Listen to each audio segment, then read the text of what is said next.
మేము అడుగుతున్న మీ వేదిక నుంచి ముఖ్యమంత్రి ఏమో ముఠా నాయకుడిగా, మంత్రులేమో దండుపల్లెం బ్యాచులుగా, ఈ పార్టీలో ఉన్నటువంటి నాయకులంతా వసూలు రాజాలు.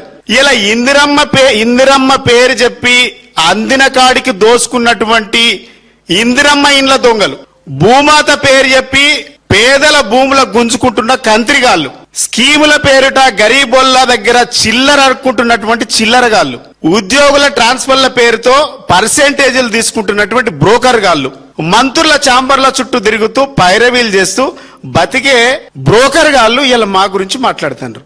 మీ బతుకు తెలియదా? అలంపూర్లా చిన్న స్థాయి నుంచి చిన్న స్థాయి దగ్గర నుంచి డబ్బులు బెదిరించి అడుక్కుంటూ కాంట్రాక్టర్ల దగ్గర బెదిరించుట్టు సంస్కృతి మీది.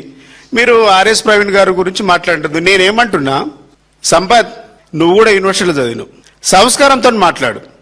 ఈ కాంగ్రెస్ పార్టీలో నాకు తెలిసి ఎవరికి సంస్కారమే లేదు, బూతులు తప్ప వేరే మాటలే లేవు, ఎవరికి సంస్కారం లేదు ఒక్కడికి. ఎందుకు మీ బతుకెందుకు? మీదో బతుక?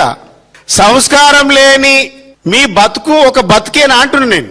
నాకు తెలిసి శ్రీశ్రీ అంటుండేనేమో, మీది ఒక బతికేనా సందులలో పందుల వల్ల, కుక్కల వల్ల, నక్కల వల్ల. ఇది కాంగ్రెస్ వాళ్ళకు వర్తిస్తుంది. ఏం భాష అది? మాకు మాట్లాడరాదా? అరే అవులే, అరే వెదవా, అరే యూజ్లెస్ ఫెలో, అరే బేకూబ్, దయాకరు, ఇట్లాంటి వాళ్ళందరూ నేను అనలేనా? పెద్ద పెద్ద చదువులు చదవంగానే కాదు, అమెరికా పోయినా కూడా మీ బుద్ధి మారలే.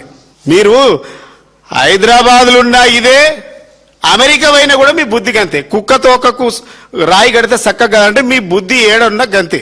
దేశాలు దాటితేంది, మీరు పర్వతాలు దాటితేంది, మీరు సముద్రాలు దాటితేంది, మీ బుద్ధి గంతే. మీ బుద్ధి సంకుచిత బుద్ధి మీది, సంస్కారం లేనటువంటి బుద్ధి మీది.